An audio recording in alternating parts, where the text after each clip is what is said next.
You're listening to Who's Hot, the UK OCR podcast, where Wil Chung, along with elite racers Becky, Neal, Finley, Greenleaf, and the occasional special guest, discuss the UK OCR series and other important races in the OCR calendar to find out who's hot.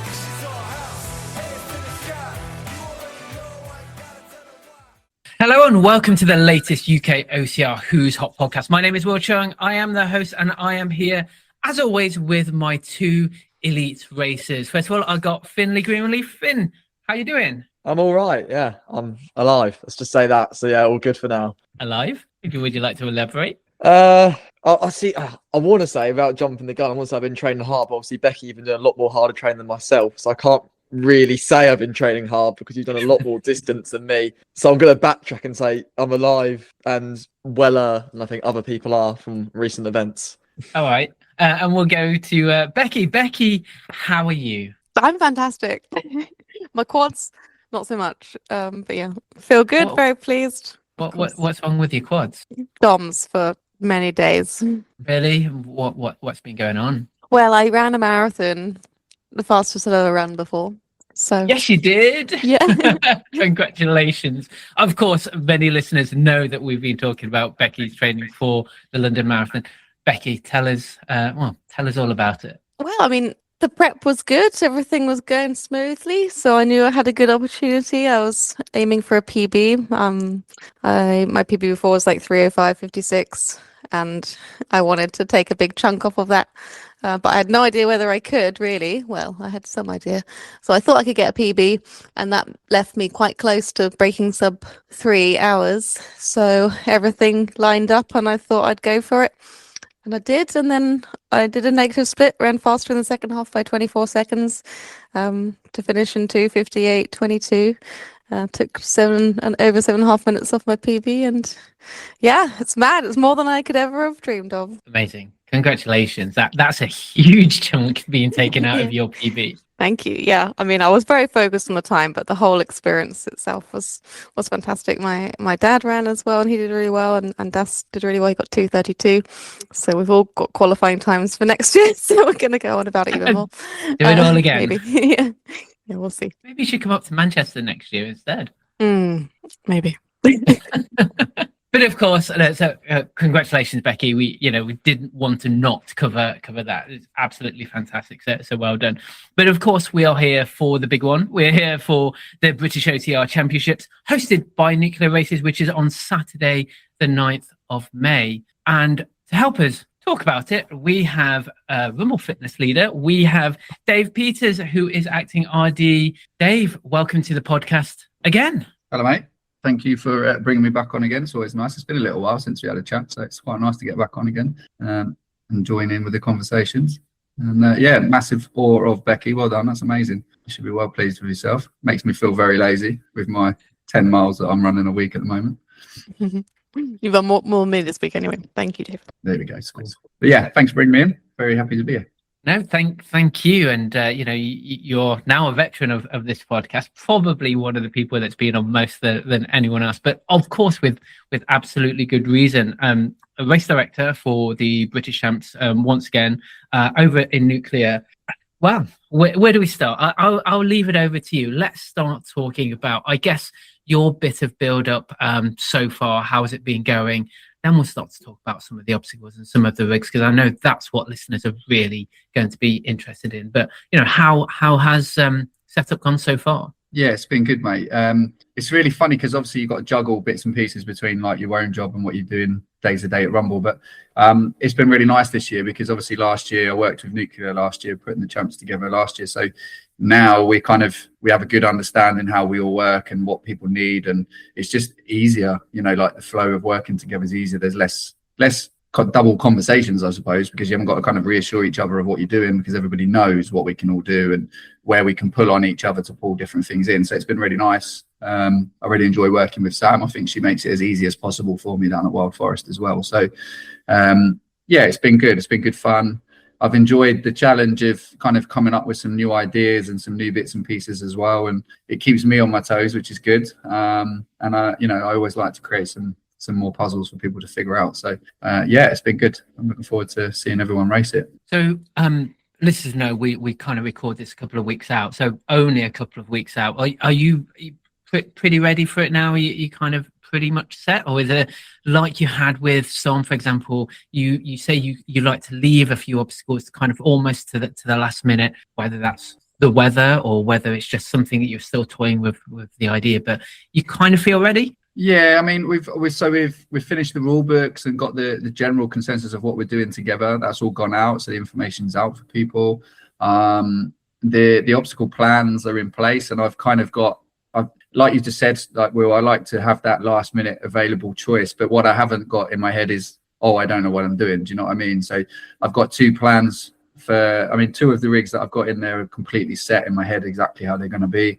There's two of the rigs in there which are one or the other option in my head. So this year, the difference this year is I'm setting up. I'm actually traveling to Nuclear, spending a few days down there before the event this time, as opposed to the day before, which means I've actually got a bit more time to finalize the final details, if you like, exactly how I want it, exactly how I see it.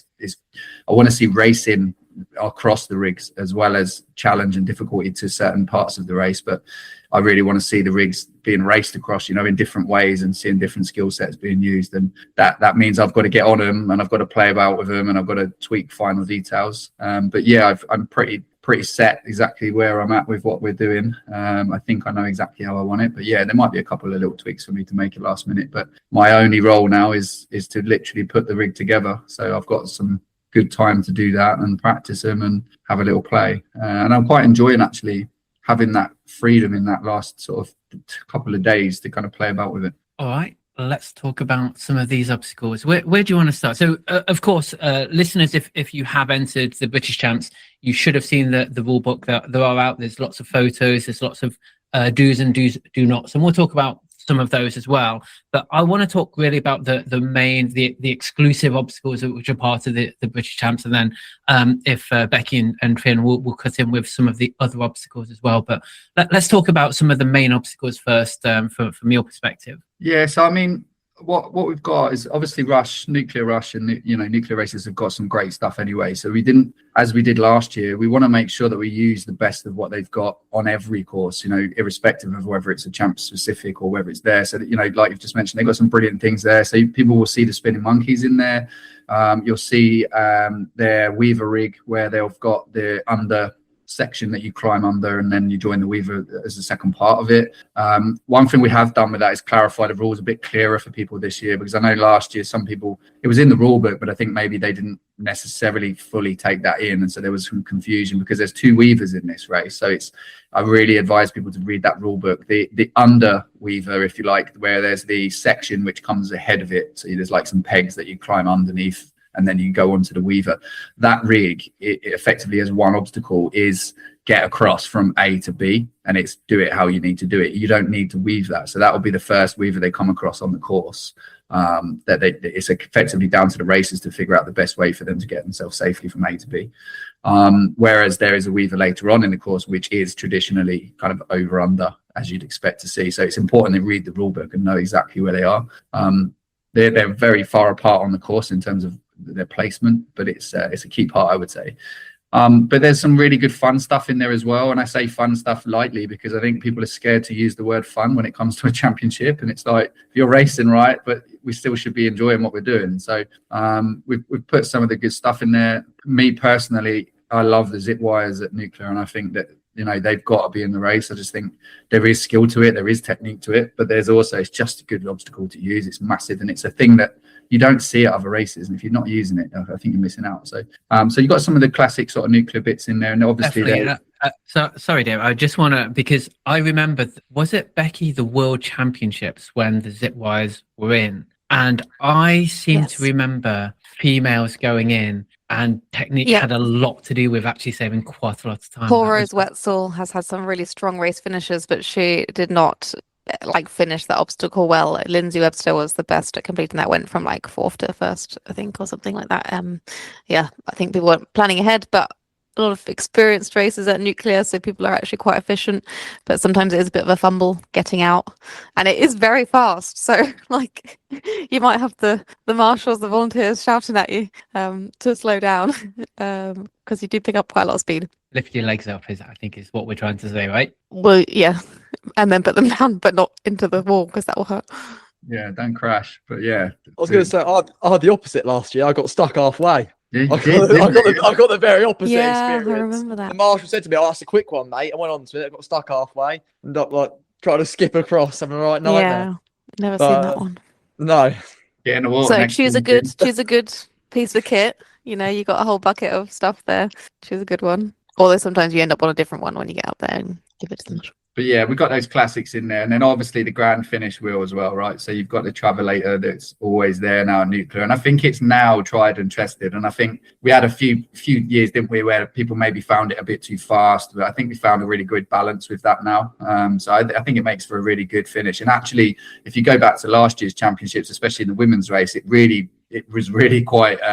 It could have been a real game changer. I remember Shiloh really kind of had a bit of a struggle at the end and almost got caught by Tamar after a real the podium position. Yeah, exactly. So it just shows it really does mentally as well as physically. It's obviously physically quite a challenging obstacle, but mentally as well, it can get in your head. So it's a great obstacle to build in. But obviously, we obviously take some of the ones and we adapt them a bit and we build some extra puzzles into them and stuff. So we've gone and done that to this time. Probably the biggest change I've made this year is I've split the loop down into two sections. So last year we had the Wild Forest section effectively looped in as one big extra section, and it's quite traditional. Challenge Cups have done that in the past, and now the British Champs last year. But we wanted to. One of the things I wanted to do from last year was try and spread the race obstacles out a little bit and try and feel like the race balance is a little bit better, so that we don't just have a section of rigs and then go back onto rush again. You know, so we've managed to do that, and we've got two separate loops. So we've got you go through your first few sections. So the first major rig that you hit is the low rig. Was last year I think we went into gorilla rig, whereas this year that's not in the race. It's straight to low rig as the first major one. And we've mixed that style up as well. So I've put firefighters into the low rig this year, which is a kind of unique challenge because I don't think we've really seen them on a low rig anywhere. And the beauty with Nuclear's low rig that I really enjoy is that it's kind of like a 3/4 height rig. So you could actually put a high rig on it if you really wanted to. It's high enough to do that. But because it's built like that, you kind of have a longer strap. So there's a lot more movement in the straps, the way that it moves. And that's good for different styles, I suppose, of low rig. But for me personally, that changes the puzzle. I always like to create a puzzle for an athlete in the middle of the races. So for me, in the middle of the rigs. So for me, I wanted to create something that breaks the flow a little bit, changes the rhythm of the rig a little bit, and kind of just gives a new challenge that people maybe haven't been practicing or haven't been trying, and it kind of just throws a new test in there a little bit. So they're going to have to be able to get good locks onto the firefighters with their legs and feet probably. Some people I'm sure will try different methods and different styles. I know me and Finley talk quite often about he loves to just go arms only on a firefighter nowadays because he's an absolute monster. But getting a low rig is a different kind of project, right? So we'll see how that goes. But yeah, it's nice to have the flexibility with the height of the rig. And I always feel like if the frame fits a longer strap, then you should try something that you can't try on a shorter strap rig and put the puzzles in that suit the frames, you know, rather than trying a false sort of set up something. So yeah, I'm looking forward to seeing how people tackle that one in particular. I've also put in a double rig. So the next sort of rig that you'd come to on the course is like a double bell. So it splits the rig in two, and there's two bells. So there's one bell central in the rig and one bell at the end. And effectively it's a rope climb in the middle of the rig. So you'll have to hit the rope and then be able to climb it, but you're going to be moving. So you're going to have some pretty good control of yourself. One, so that you can actually climb the rope, but two, to be able to continue the rig afterwards. Again, the rig itself isn't necessarily super complex and difficult to hold on to, but it's just having to think a little bit differently. And I know that someone's going to skip past the bell in the middle and they're going to either miss it or they're going to have to go back because they haven't concentrated. Are you listening? Yeah. You're not pinning down who you're guessing who it might be, Becky. But but yeah, I think we're going to see that, and I think if people aren't concentrating when they're racing, which for me is a big part of being able to race, is being able to tune into it, then that could easily go wrong. So it's just something different. Again, it's that puzzle in the middle to kind of figure out and work its way around. So that's kind of the first entry into the obstacles effectively, before then people head back out into the water sections. Yeah, do you want me to move through from there? So water section, obviously we had Swing a Ding was in last year. It's in again, so it'll be exactly as it was. Yeah, I think so as well. That's another fun one. Love it. Exactly. And there's still a challenge to it, right? And there is a bit of skill. Yeah, So, you have to execute it well. Absolutely, yeah. And I think obstacles like that, they're big. They make a difference. If you make the gamble and you really commit to that obstacle, you can gain time. And especially if someone misses the bell and they have to go back round and do it again, it's quite time consuming. So it's a big. I think it's important that it's in there. And then so once they head off and they go and do the water sections and back through some sort of classic nuclear obstacles again, back through the Kingfisher, we then move into where the nostalgia rig was last year, is where it turns up in the race this year. So it comes just before the water section, or the majority of the water section. The setup's completely different. So last year I wanted to bring back a little bit of a throwback to 2016, and we put some ropes and bars and rings in and reminded everybody of just how far they've all come, based on a rig that caught nearly 90% of the field out in 2016, and then the sudden change, and all of a sudden we've got 90% of people getting through it, so it was quite nice to be able to do that last year. But this year we've gone far back more towards the Toros feel, so it's effectively a Toros rig. So all the attachments in there are all the typical classic Toros stuff that you can expect to see.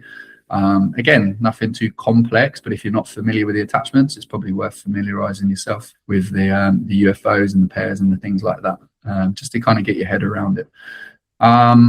And then we hit the water section zone. So we have got the rope traverse in again. It is just simple, it's straightforward rope traverse. I say simple because it's not simple. You've just come off of a rig, you're tiring, and then you've got a long rope traverse. So, and the long rope traverse isn't just tiring, I think, because of the length of it, but it's because when it's a longer traverse, it moves a lot more, and there's a lot more work to be done trying to actually cross it. So if you're fishing, then you can get across a lot better, but it will swing a lot, and it will give you a test. I found myself going sideways quite a lot on that when I'm trying to go fast. I'm like, whoa, I'm a bit dizzy now, swinging from side to side.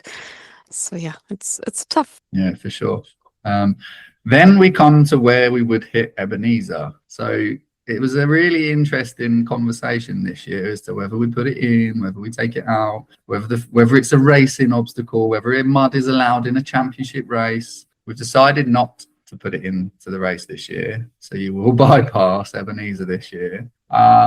Anyone who knows me knows that I won't cut mud out of a race because I think it's easy and it should be the way it should be. For racers should have no mud. I'm a firm believer that we're in the UK and that we originated our obstacle racing from mud, and so you deal with it.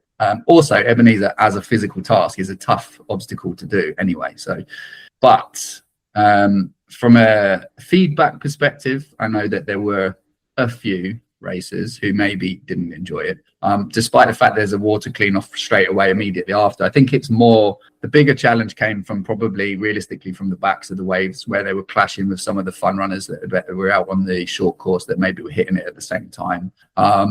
And more so from my perspective, the reason why I've decided that I don't think we should go with it this year, other than I don't want to just repeat what we did last year, is because I think there is quite a lot of variability in the obstacle, whereby if you know it well, you can find your way across pretty well, compared to someone who maybe doesn't know it at all, or doesn't know how, never seen it before. You can find quite wet, boggy spots, and you can find some drier spots that are a bit easier and clearer to get across. And I think as much as possible, if we're running a championship race, we've got to try and provide an even field for everyone. And that is maybe one obstacle which maybe doesn't quite lend itself in that sort of, I don't want to say fairness, but there's definitely some leeway either way. I don't know how you feel about it. But yeah, so it's not in, so we bypass.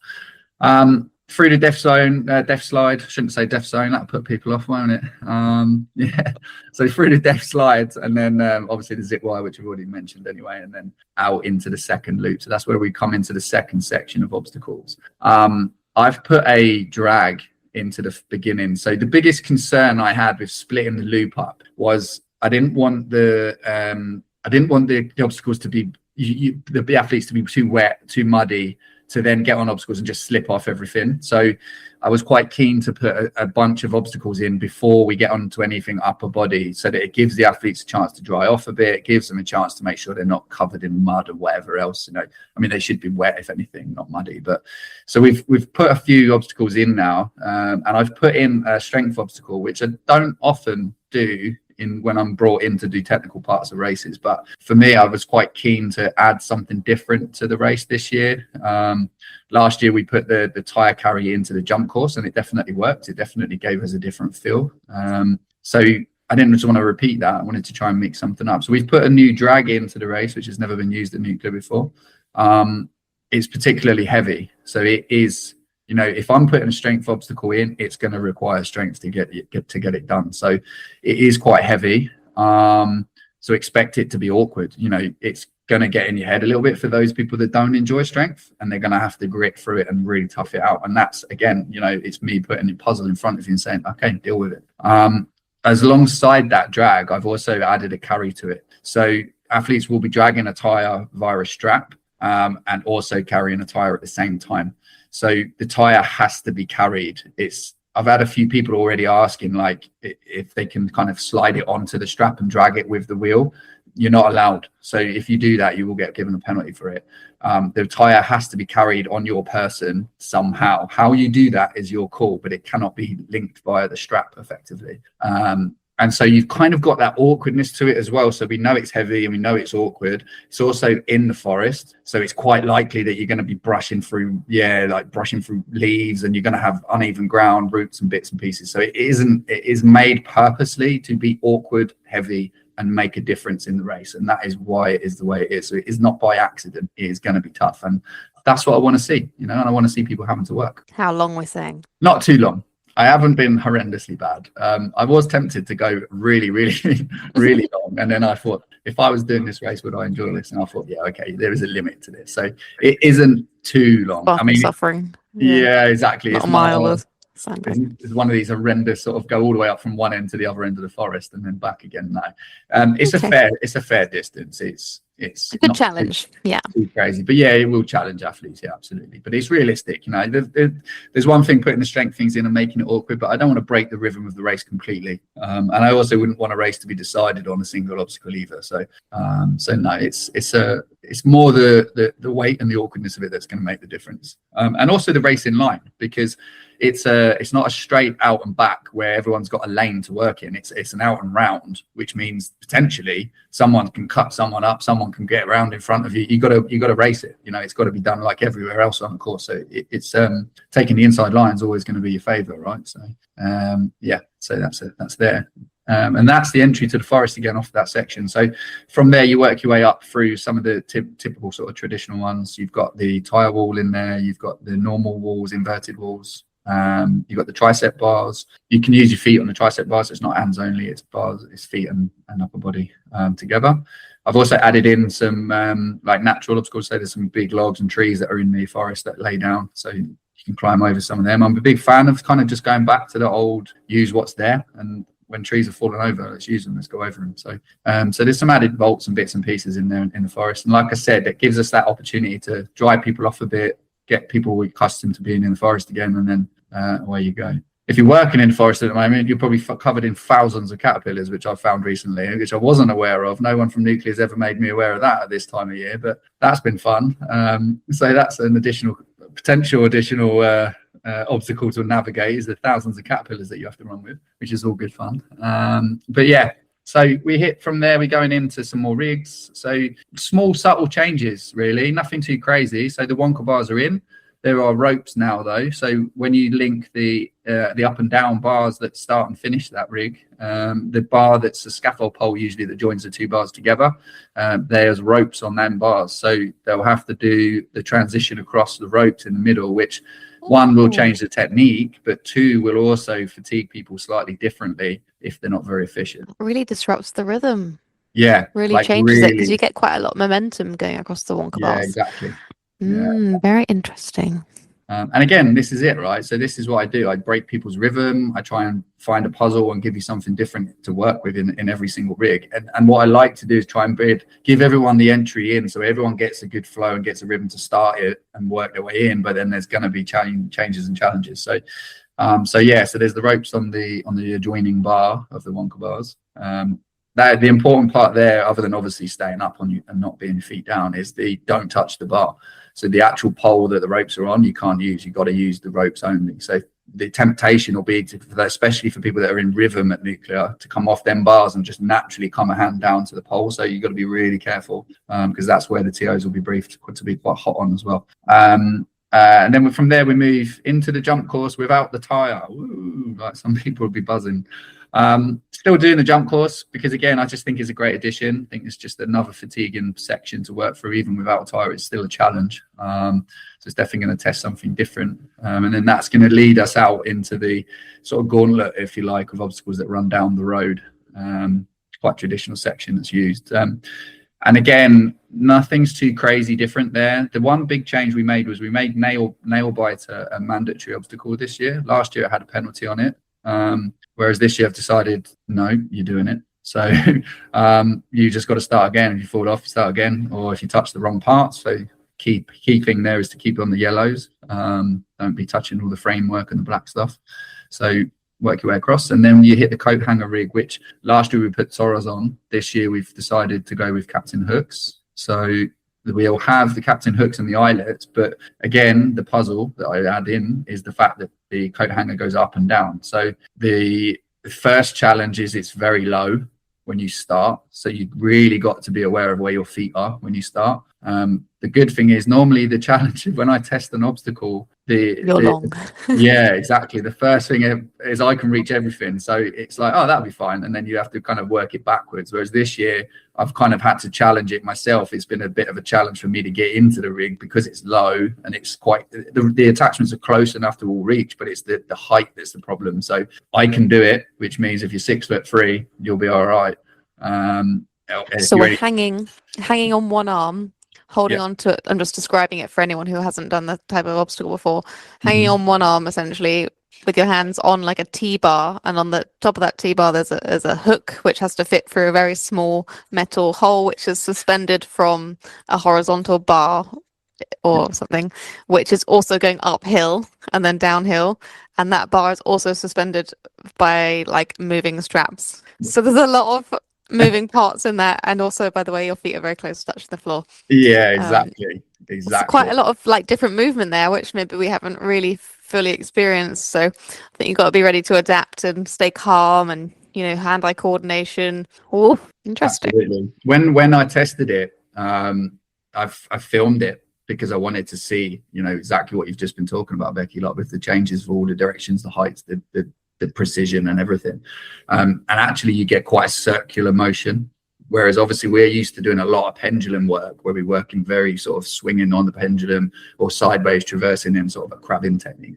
This you actually, because the start is so low and then you're kicking from the ground, almost in any way I've tried to do it, you end up in a circular motion. It's the only way I can keep my legs off the ground is by having that circular motion. So a lot of people are going to have to hook up in front of them with their legs, whereas a lot, I certainly train people to hook behind. So I already know there's a fair chunk of people that won't be familiar lifting their knees in front of their body as opposed to sort of hooking them up behind them, if that makes sense. And yeah, the motion that you see, the movement on the way up is quite circular until you get into the rhythm and you're a bit higher. Then you get the second challenge, which is on the way down, you've got to hook out of a ring that is actually your extended arm. So your weight is usually in that back hand. And normally when you transition from these captain hooks, as you take the back hand out, your front arm is extended nice and straight. Well, because you're on that decline, there's a bit of a drop in the arm, unless you can really commit to a big swing, at which point you've then got a huge swing that you're carrying to control on the way down and really be specifically really precise. So like you said, I think people are going to have to prepare to adapt, work differently than maybe what they were used to working or what they'd expect to happen, and be prepared for those unexpected motions, movements and challenges. It's possibly it's one of those rigs where you could find it really easy if you just so happen to hit that comfort zone in your rhythm and you figure it out quick. But it could also be really frustrating, and you could be hanging on them rings for quite a while, potentially while you're up there. So it'll be a challenge for sure. But as far as I'm concerned, it's the challenge. I think it's the one rig which is going to really kind of almost level the field a little bit. I don't think people will have really had the opportunity to see this much. Maybe people have tested it a little since they've seen the rule book, but it's nobody's going to have had months of practice on this. This is going to be quite new for a lot of people, and you're going to see different styles and techniques. I think you'll see bent arms, you'll see big swings, and I think you'll see people really struggling to get the hooks out. So the emphasis is, like you just said, Becky, I think be calm and adapt and expect the unexpected with it, I suppose. From there, we basically hit Stairway and Weaver, and then we rejoin the rush course. Couple of little details which maybe people haven't picked up on if they're not one of these sticklers for the rule book. So some of the mandatory ones do have some parts to the rules to have a little sneaky look at. So for example, the Rolos, which are try and give an explanation, it's like a tube that you kind of typically people sit on, right, and sort of shuffle along because it spins. You cannot exit that obstacle under the frame. So you have to exit the obstacle over the yellow frame. So you enter over the edge and sit or get onto the spinning beam effectively. And then you must exit over the frame. So you can't just get on it, fall, if you like, spin underneath and then just traverse back and climb out underneath it, almost like a letterbox between the ground and the frame. You have to come out over the top. So there's little details in the rule book like that you really should pay attention to. You wouldn't get a penalty for that, but you would be told to go and do it again. And for anyone that's done the Rolos, they'll know that it's potentially quite a slow, time-consuming shuffle. And if you start rushing that obstacle, it's easy to fall off it. So definitely read the rule book if you're planning on racing this race. I think that sums us up, Will, pretty much there and thereabouts. And I think Becky would always say, read the rule book. That's what it's there for, isn't it? There's so much information within the rule book.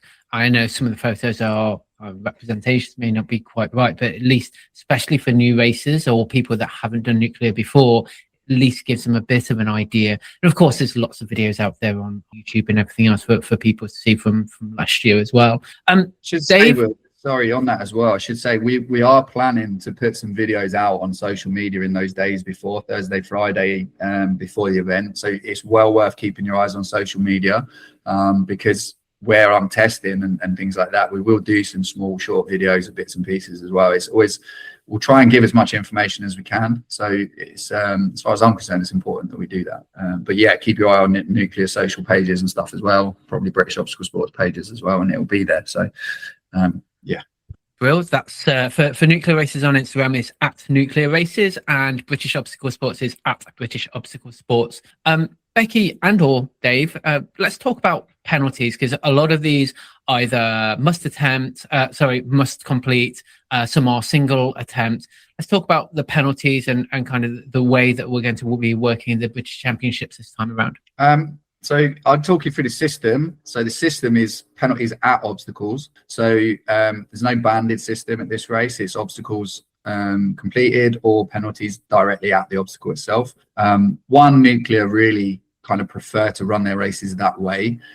It's a well tried and tested method at Nuclear, and I think when it's the British Champs, we want to minimise the amount of things that can go wrong and maximise the knowledge and experience that they have on site, especially because we have a brilliant technical official team to help us obviously run this event, but also we rely heavily on the marshals from Rush and the Nuclear event. And it wouldn't be fair to overcomplicate it in areas where maybe people haven't had the training necessarily that suits that. So we've picked a system that works best for the host venue and also for what we believe is going to provide us with the best race. Personally, I enjoy that anyway, because I like to see the fact that a race is happening and where you are in the race is where you are.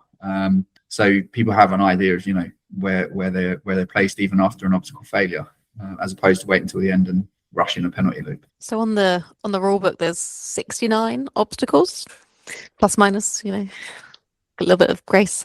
And 10 of those are single attempt obstacles, so they're highlighted in red in the rule book. And then the rest is mandatory, so you have to complete them. But hang tough is slightly different, which isn't mandatory. It's just multi-attempt options there, so you can have more than one try at that. But yeah, of course, that takes time.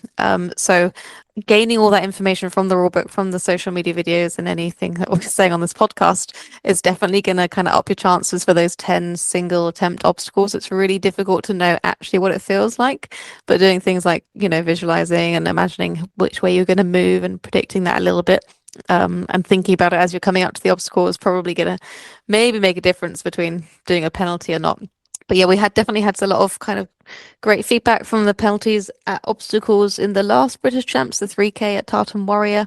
And fortunately, Nuclear has enough space and lots of lovely volunteers to help make that happen. So I think that is, a good goal, like you say, to see the race unfold, and keep people fighting for positions. Because, it's very well spread out. We're doing 12 plus K spread over like 3 different fields, with forests and lakes and all kinds of twists and turns. So having that kind of back and forth, we certainly had it last year in the race. It made it really exciting. So this penalty system is going to add to the value of the course and the championships. So Becky, let's keep talking a little bit. Of course, you are the queen of nuclear races. So let's talk a little bit more about the course, maybe kind of any sort of highlights, knowledge, highlights and knowledge that you might be able to impart to people that may have not done it before. And you are the queen. Well, I've noticed a few new things. You might have seen them on the Nuclear Races socials as well. But there's a couple kind of nestled in the middle, just before some of the more technical obstacles. So it's great to hear about, Dave's changes to some of the rigs and stuff, which are definitely going to surprise us. But we've got things like the tremor tracks, which you might have not seen or heard of before, which is sort of like a wobbly board. And then also Farmer's Fumble, which is we saw on social media, that's got some of like the cargo netting that moves a little bit. I'd probably watch out for your fingers on that one. And yeah, some of my highlights for the more kind of classics obstacles probably is things like the Kingfisher, which is a kind of more advanced monkey bar. It's like a curved shape, which has quite a lot of steep incline at the start. So it's quite a different rhythm, but it's got a little bit of bounce to it. So it's suspended on straps. So that's really quite a unique one. We've talked about swing-a-ding and the death slide and the zip lines. That's iconic. There's always a great atmosphere around there with the nuclear angels, so the marshals that help you kind of tackle the slide, because it can be a bit daunting when you're sat at the top there. And also there's good music, and sometimes there's a little bit of like warmth around there. And also the spectators can get the bus over to that area, the lake zone. So there's like good vibes, and you might, if you've got someone coming with you, you might encourage them to get over there and see that, because you can actually view quite a lot of the obstacles. But really, if you've been training in nuclear, you will have experienced some of the forest obstacles. The changes that Dave described to the low rig sound really interesting. I hadn't really ever thought about it, like what you said with the length of the straps. Like, obviously, I noticed that when I want to know how far I'm going to swing, but like using that as a consideration for the design of a low rig is quite intuitive. So that's cool. I like to see how that unfolds. So that's got not that one, but the other one in the forest has a bell in the middle, so you don't touch the floor with your feet. It's like an extra bonus buzzer if you've done Dubai Games, or if you've been to a climbing competition and you have to like hit the middle section. That's kind of what it's akin to, which again is quite an exciting idea, Dave. I like it. But there's loads of kind of classic things like the knobstacles, the Mud Queen rings. Shout out to that group of ladies. And then like a mini version of the Dragon's Back, where you have to jump across a bit of a gap, so we've got these like psychological challenges at nuclear as well. And yeah, finishing with the Travelator is really like you really have to give it your all. Like, if you've raced hard, your legs will be tired, and I'm sure like 2 hours later you could do it much better, or at the start of the race it'd be much better. But it really does kind of take it out of you if you're racing across this terrain. It's quite varied, and I don't know what the ground is like at the moment, Dave, but I imagine it's quite solid. And if we've taken Ebenezer out, then yeah, even more solid. That one is a bit challenging. I end up spreading myself out like a pond skater, but it means the washing is really hard afterwards. Yeah, so some classic things in there, very varied. As I like the sound of these extra the wheel and tire drag thing. I've no idea how heavy that's going to feel, but it doesn't sound easy. And yeah, I'll see how I feel about the trade-off with the carry on the jump course. But yeah, it's really nice to see some extra things. What about you, Finn? Is there anything that you think is iconic about nuclear? It's almost just nuclear itself as a whole is iconic. You can't always pin something down. The amount of years, obviously, everything's been going on there. The atmosphere, the people you get arrive. It's something unique to OCR, and I think especially thinking back to one of my first experiences when I was very young, OCR WC over there as well. I kind of sort of that feel for it because it really is, a special kind of community there. Like you say, there's people there really dedicated to it. Say about the Mud Queens, things like that. It is somewhere special in OCR where it's a real facility with such a great area as well. Like we say, like it's a massive area for all sorts of obstacles, and obviously a lot of the funding money that is there to create a lot of the things is something we haven't really got in the rest of the UK. And once again, like I previously said, the atmosphere, having all those sorts of fun runs as well, coming to watch a lot of the time with elite races. Elite people in the field turn up, and the elites the early morning. Obviously, it's the same applies here, but obviously they go off. You run around a field or running out farmers' fields. There's not really anyone to support you apart from a couple of marshals. Here at Nuclear, there's always people about, whether they're cheering other people on, happen to see you, or they're here to actually watch the best of the best. So it's a real special place and special atmosphere that really is something we don't see in the rest of the sport in the UK. I've just looked at the long range forecast. I can't believe I didn't look. So it looks as though the weather up to the day is actually quite dry. So I think, kind of whether you put Ebenezer in or not now, I don't think it makes much of a difference. But so Becky, we know how muddy Nuclear can get, but if we're saying it's relatively dry, what do you think the running is going to be like?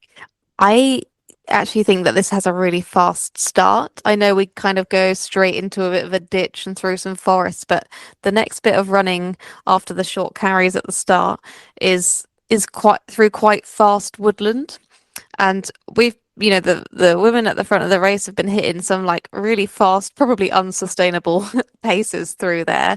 There's a bit of a curve, you've got a bit of undulation. So from the map, it kind of looks like it's going that direction again this year. And, you sort of hit a hill after that around like on the way to Anaconda and that sort of smaller water zone, which is quite early on in the course. And you've got spinning monkeys and things which are interjected into there quite early on. But running along like the bottom of those fields, it is actually quite fast terrain. So I do expect it to be a fast start, especially as it's the championships. So I think if it's dry up until then, and even if it rains on the day, I still think it's going to be fast runnable terrain.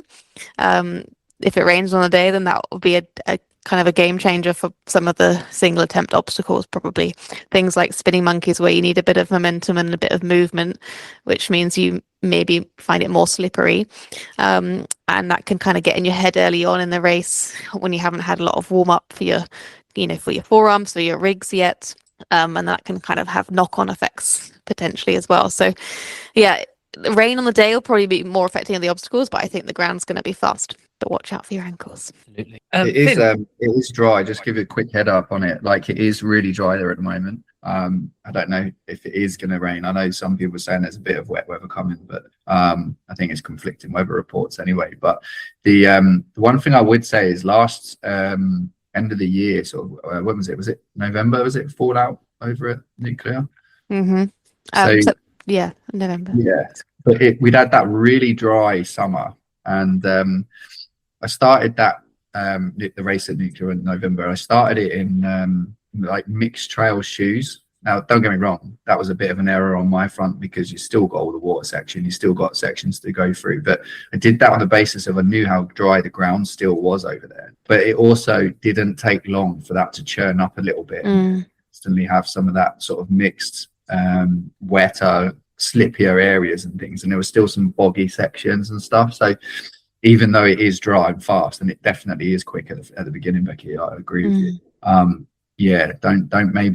Don't get lulled into thinking that you don't need a lug on your shoe when you're racing. Any recommendations, shoe recs? OCR racers love to talk about shoes. I mean, I'll always race an obstacle race in VJs in IROCs.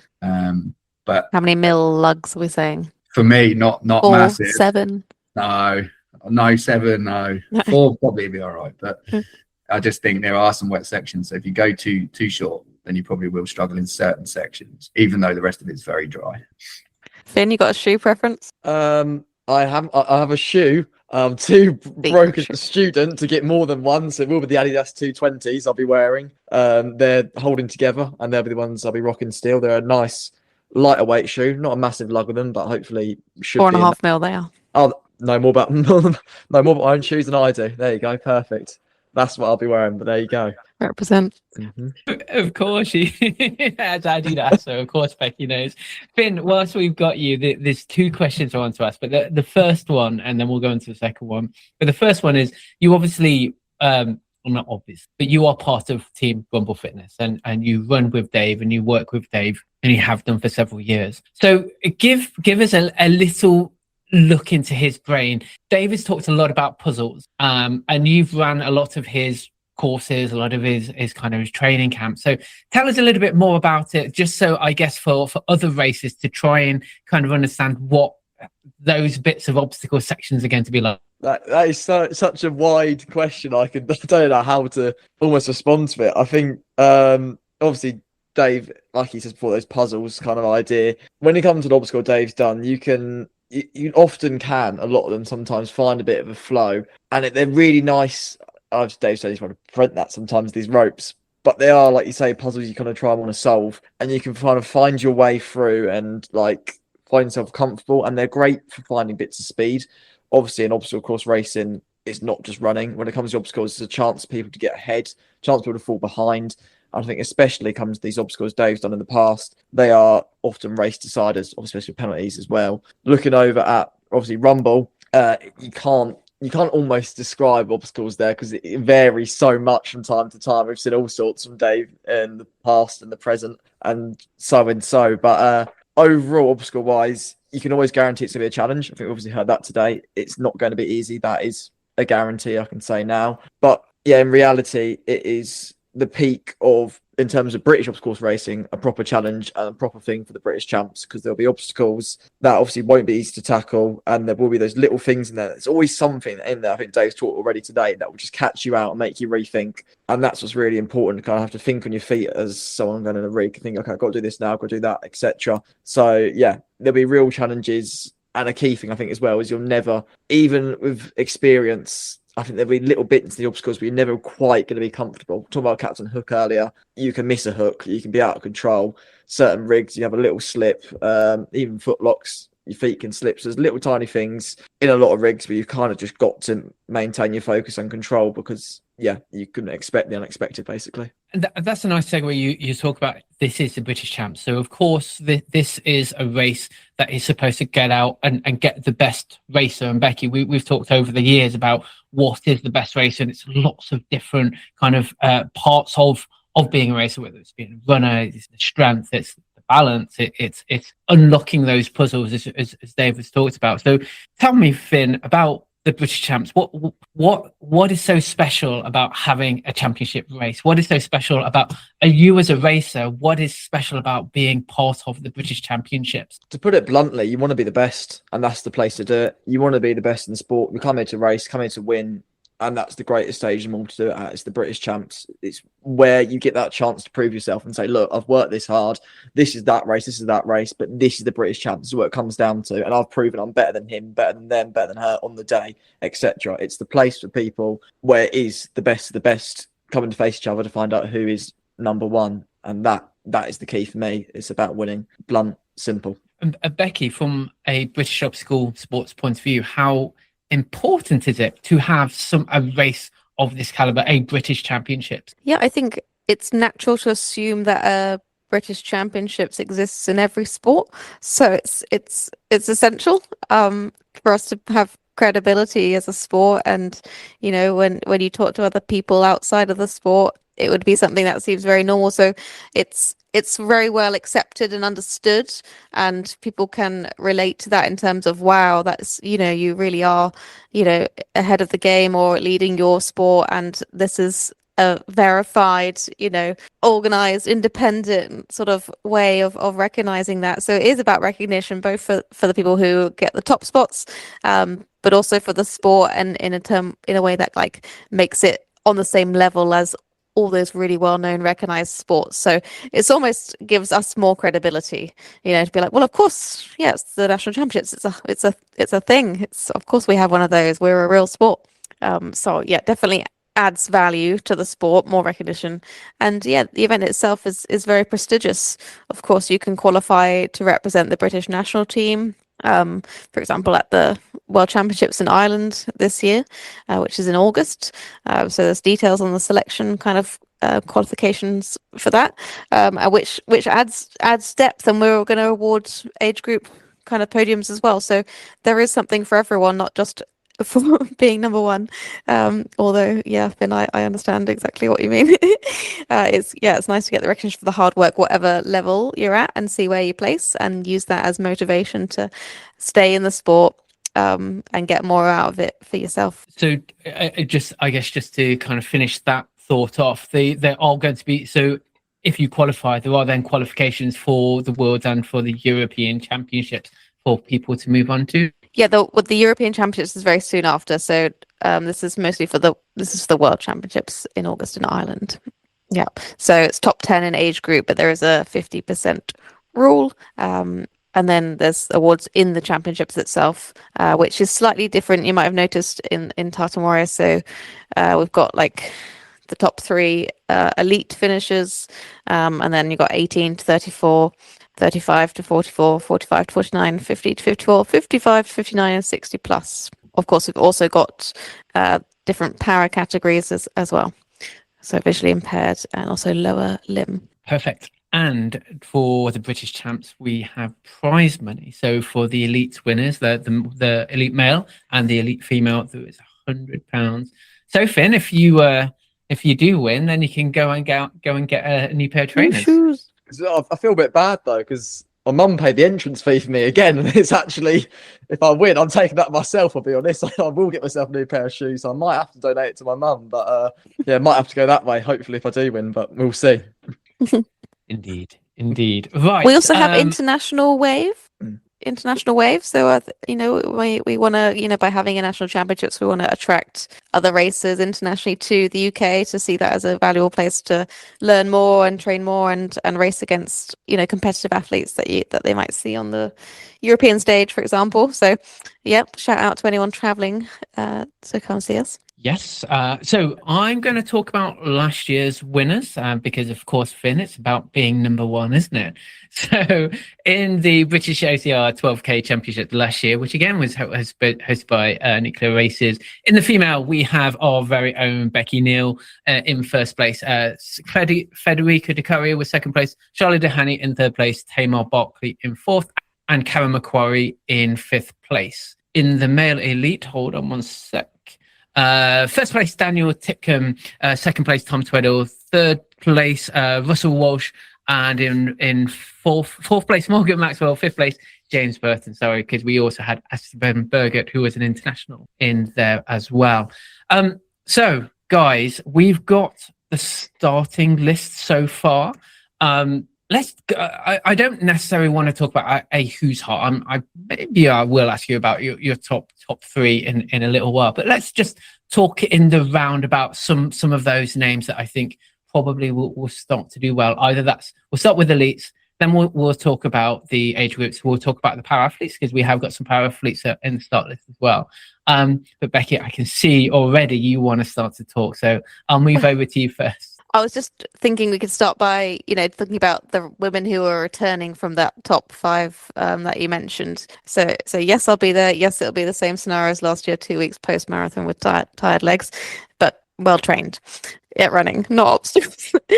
So yes, in the mix, probably. And then, of course, we had Fede last year. She's not entered, so she won't be there this year to compete. So that does open up what was that second spot.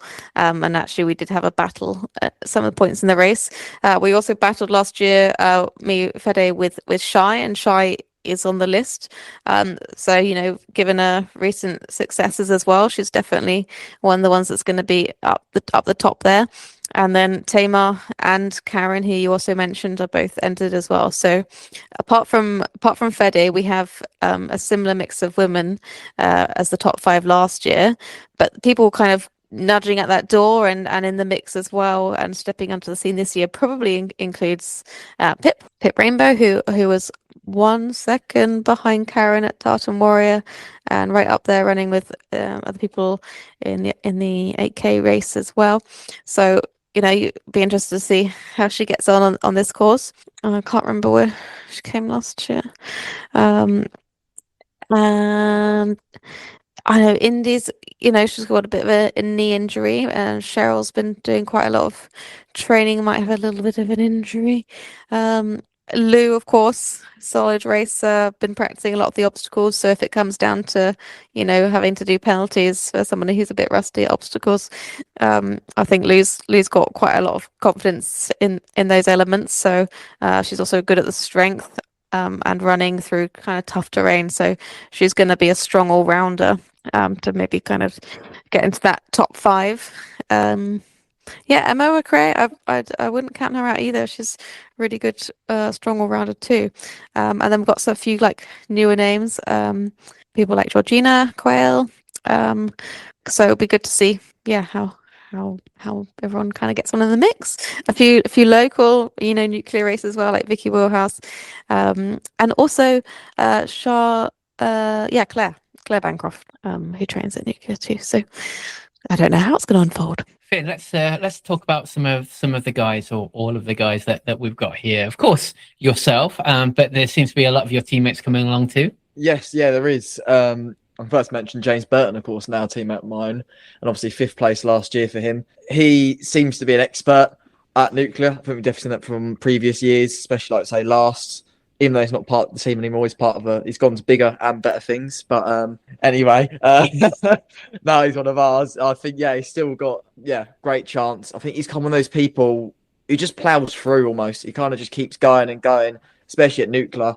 I remember him being behind me at one point last year, thinking he was way back, and he slowly just gained and gained and gained, and he found himself in 5th place. So, I think he's definitely one to watch, especially as a wild card. Darren, once again, another Rumble teammate. He's been superb. I think we saw, of course, Storm last year. When he especially wants to, when he especially focuses, obviously that was his main race, he can just step it up and go.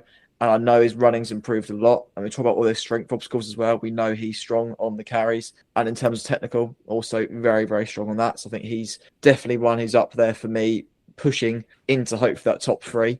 I mentioned myself. No, why not? Yeah, I think also I'm obviously trying to fight for that as well. Last year, obviously didn't go right to pan for me. I'm not on pint size, so I can swear. So I'll say shit hit the fan basically for myself, and it kind of went a bit south. But hopefully this year can turn that around. I'm going to quickly scroll down. Ramsey as well, of course, on the list. Seasoned, he's always about, and he's hopefully he's strong on obstacles. He might be able to find himself a good position, age cat wise as well, potentially. Gavin, that scares me actually. Didn't realize he was on here. Obviously, we saw it at Tartan. It's his home ground, but we know he's quick. Let's be honest. He's come back from injury like it's nothing, and he's acting like it's still his prime years. I need to point me kind of needs to slow down now because he keeps being too competitive for me. So hopefully for my sake, he's not that quick. But I think reality is he'll be up there as well. Good to see him once again. Jake Jolly's, I think, also one of the younger ones coming into there. Be really exciting to see him alongside Cameron Montgomery as well. It's good to see him on the start list. I think another one to be really, really competitive. Some of those younger generation athletes who will be starting to pick up and pushing. Liam Murrow as well. We've seen him of late. Hopefully, obviously, recent injuries. And hopefully, he's fitting all right. Touch wood, because it'd be great to see him out there. He's looking quite strong recently. And that, for me, looking at this list, James Marigold as well, probably include him, or PT Barn Racers. He's one of those people who can be up there. And I think anyone slips up, they'll happily push up and take those spaces. So he's one of those potential ones we could see. But in terms of the men's side, that's what I'd say as well. I want to go on to the women's side. That's right quickly as well. And talk about Pip Rainbow. Once again, Rumble, but I think she's definitely an underdog. Hasn't really been looked at, I think, completely honest, in terms of that fighting the top three visual for a while. But I think looking after the Titan Warrior, she should be really pushing for that podium. And it'd be great to see her have it. And I think she's a real underdog in this race on the women's side of things that could do really well. But yeah, that's my not so brief roundup. I love how you're putting the cat among the pigeons there. We'll definitely be doing a top 3 who's hot after this. You've missed the big name. Dan Titcombe is on that start list as well. Don't see Tom on at the moment, but of course we're still recording a little bit early. I know sometimes you guys just come out a lot later than usual. But there's, what other name did I just go and see there? Oh, I better say hello to Tom Muscat as well. He's from Crewe, and he always comes and says hello to me in the gym. So Tom, good look out there as well. We do have a few other, regions, people travelling from afar, obviously, our regular Scots coming to Essex. But I noticed Stephen and Beth Fell, they got married last year and they're coming down. Haven't seen them race in a long time. But yeah, I mean, Andy Bright did well recently at Nuclear. We've also got who did I think? Yeah, lots of local guys actually from Nuclear. So it'd be nice to see like whether they have some really optimal lines and ways of achieving the things. But it sounds like from Dave's preview that won't necessarily be all that.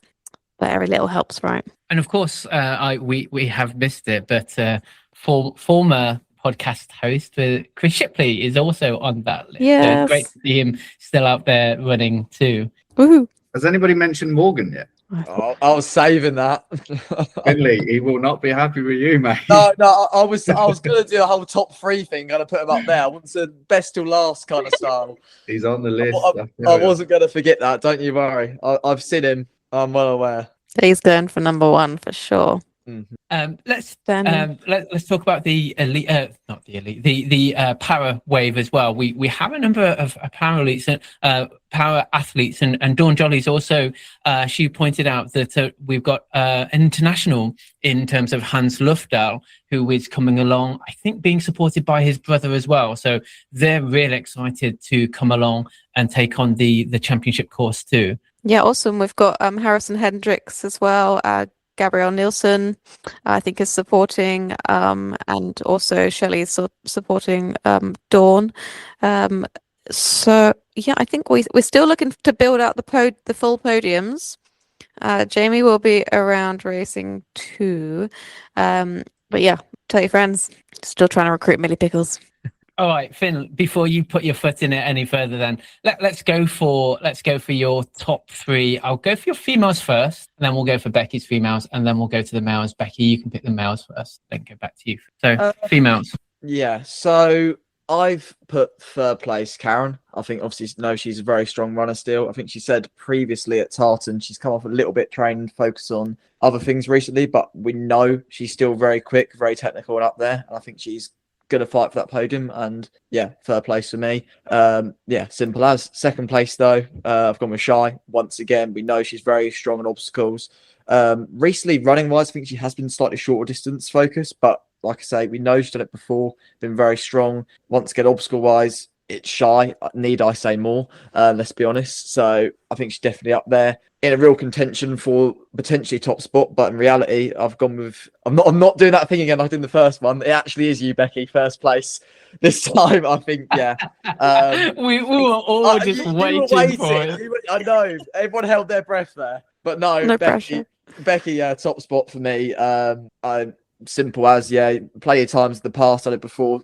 Endurance running we've seen obviously with the marathon, but also with, of course, Titan Warrior being ahead, looking really strong in that pole position, managed to maintain it all the way to 1st place. Rinse and repeat, 1st place. There you go.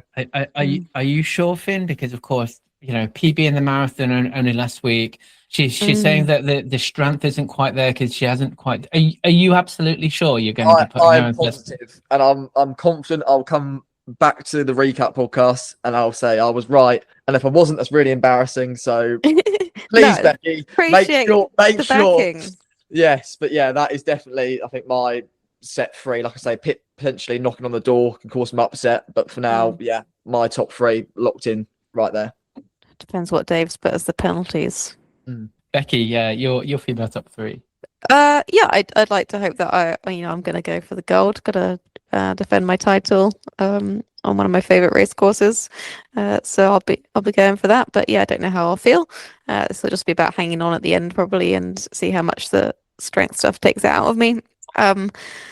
Yeah, I definitely think Shy is going to be up there. Like, I think it will be a closer race with Shy, Pip, and Karen. I think they'll be running, and maybe even a couple of them might be swapping positions a little bit. So I think there could be a fight for third spot on the podium. But I think it probably will be those ladies. Tamar, of course. I don't know. She's been in that mix as well, and she trains there, and she wants it. Like, she's very competitive. She works hard for it. Maybe this year it suits her even more. So it's still going to be a top 5 battle, and I think everyone's got to try hard till the very end, like till that travelator, till you're over the top of the travelator with both legs. And it could change at the very end. You know, I've been in that position with Andrea before. I've been in that position with Fede before. And of course, yeah, Shy and Tamar last year were in that position for the third spot on the podium. So it could happen like that again. But what order? Yeah. Probably me, Shy, Pip. Let's do it. Ooh. Come on, Tamar. Top 3 male, Becky. Okay. I still backing Daniel. He also did the marathon, but he was pacing somebody else, so it's probably like 10 minutes slower than what he's capable of. So he'll be recovered fine.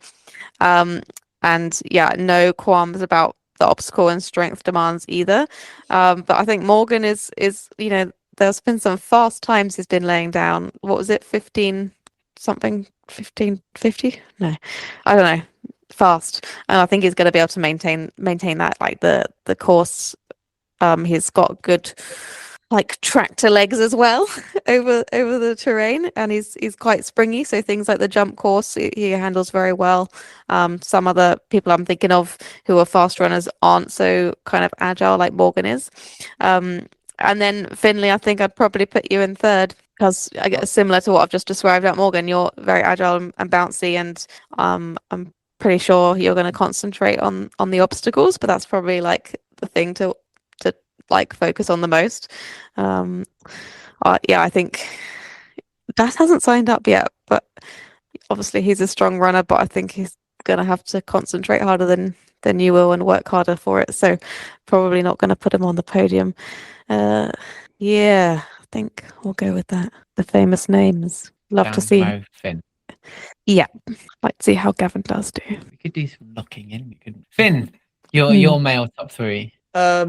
I'm going to start just separating top 2, because I think you want your British champion battle. That is Mo and Dan, plain and simple. They're above the rest. That's your battle right there. I think we've seen with Mo in the past. He's been chasing Dan, but I think he's ready. He's improved masses and masses recently. Stepped up more than ever. He'd already stepped up such a high level previously. I think previously, like I say, in races, Mo has gone off quick, and sometimes that works, sometimes it doesn't. And I think that'll happen here at Nuclear. This is quite an in-depth prediction, but I think Mo will go off fairly quick, want to take control of the race. Dan is more of he does his own pace. He knows where he's at. He feels comfortable. So I think Mo might have a quick start, and it will be Dan slowly trying to reel him in, and a real battle between those two. But I do think this is the year for Mo, and I've put Mo top and Dan taking second in the end. I think this is finally Mo's chance to sign here at Nuclear. And yeah, he's P1 for me.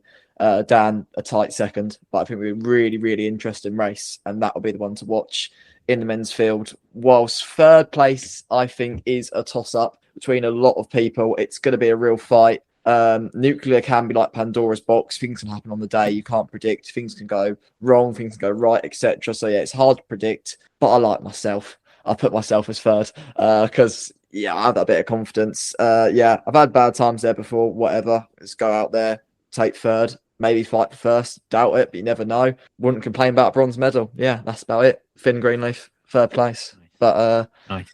Yeah, there you go. Nice. I love the confidence. And and we've talked about it before. You've got to be backing yourself, and I love that. And I think you're probably right about Mo in my personal opinion, and I'm so glad I don't need to ever pick the top three. But I think moving to Sheffield is really done him so much good because of the hills and the amount of elevation he's having to do, even just walking around bloody town. We know how hilly Sheffield is, so I think that it's been a fantastic move for him. Dave, I don't want to put you on the spot in terms of kind of top three or anything like that, but I think, you know, there is such a depth of male and female athletes that the guys could have picked from.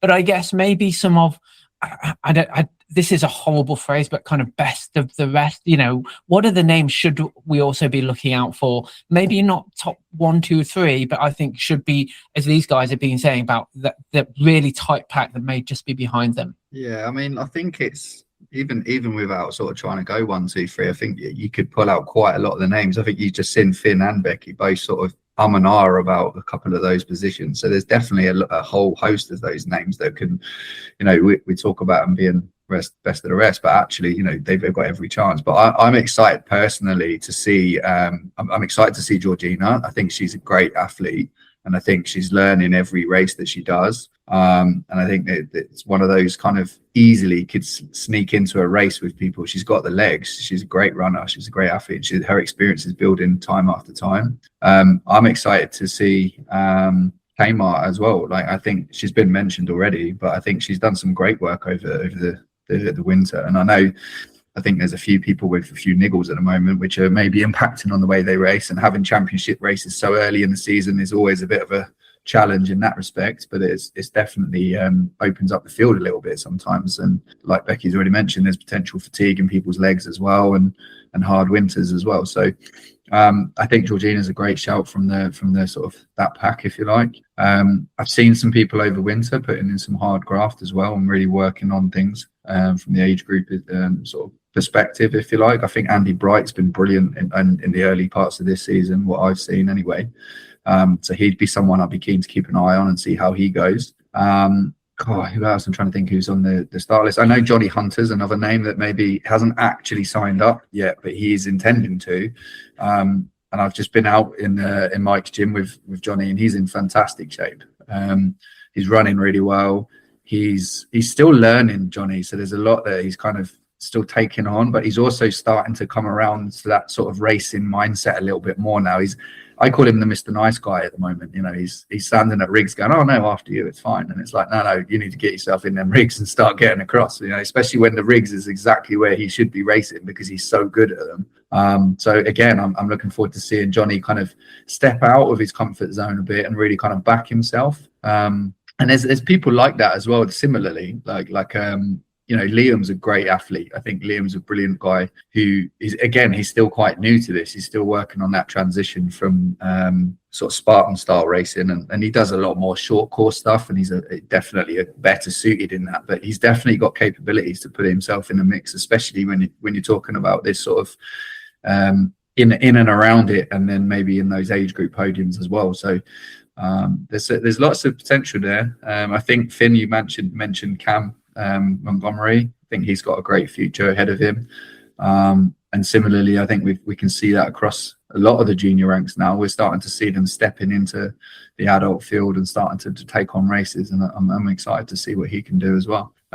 Gavin is a name for me who instantly I think he's in the mix. I don't think he's here to, you know, Gavin's very much about winning, and I think he'll put himself in that same category as you, Finn. I think he'll back himself, and I think he's got right to as well. The way he ran at Tartan Warrior, and I know that everyone, you know, it's his course and whatever, but you have to do the work, and you've still got to have the legs to do what he did. And what he did was sit not too far away from Morgan, who we've just said is potentially you got a chance with Dan. You know, so I think Gavin will go great, and it's really nice to see him back racing competitively with confidence again. Great, guys. Becky, final words from you? I'm just going to echo some of the things that Dave said, because some people sneakily haven't entered the race yet. Please, anyone who wants to enter, please do. Johnny's also going to be competing elite at Euros, right? So this is perfect, you know, preparation for that. He's really got to put himself in the mix and go for it. and elbows out kind of thing, because like it's a really good opportunity to learn ahead of that in May, later in the month. Absolutely. Sorry, I was just trying to sort out my bloody mute button and also looking at some other things. We are looking for rabbits to cover the race. Of course, Dave talked earlier about lots of videos going to be on social media. We are looking to try and cover as much of the race as we can live. So if you'd like to support UK OCR and British Obstacle Sports, please email admin@ukocr.com, or obviously drop us a message through Instagram if you are able to rabbit for the race for us. Guys, I think that is it. I'm just trying to, how am I to place? It doesn't matter. So thank you, guys. I'm sure we'll cut this. Actually, Alan, we're definitely going to be cutting this little bit because it's all bullshit. Guys, thank you very much for your time. Becky, once again, congratulations on your sub 3 hour time at the London Marathon. You can follow Becky at the Runner Being UK. Finn, well done on just being here, being alive, being a student. You can follow Finn on Instagram at finn.greenleaf. Of course, thank you as always to British Obstacle Sports for their support of the British Obstacle Sports Championships. You can follow them at British Obstacle Sports. Of course, there's also Nuclear Races. You can follow them at Nuclear Races, and with Rumble Fitness at Rumble Fitness. If you haven't already, you should be following UK OCR across all of the social media channels at UK OCR.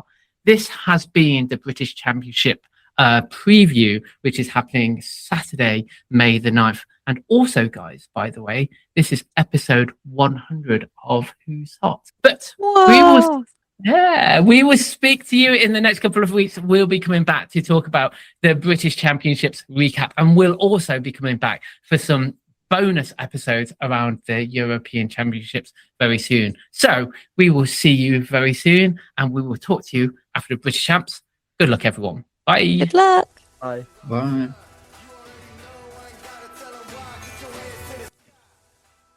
Thanks, ready for his dinner.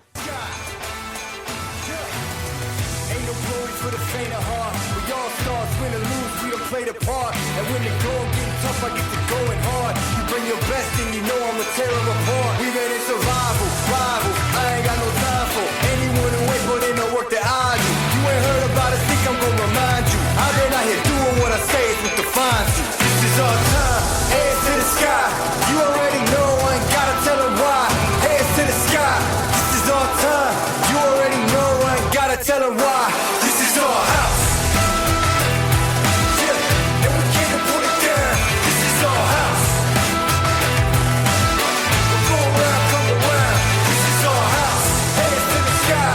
You already know, I ain't gotta tell them why. This is our house.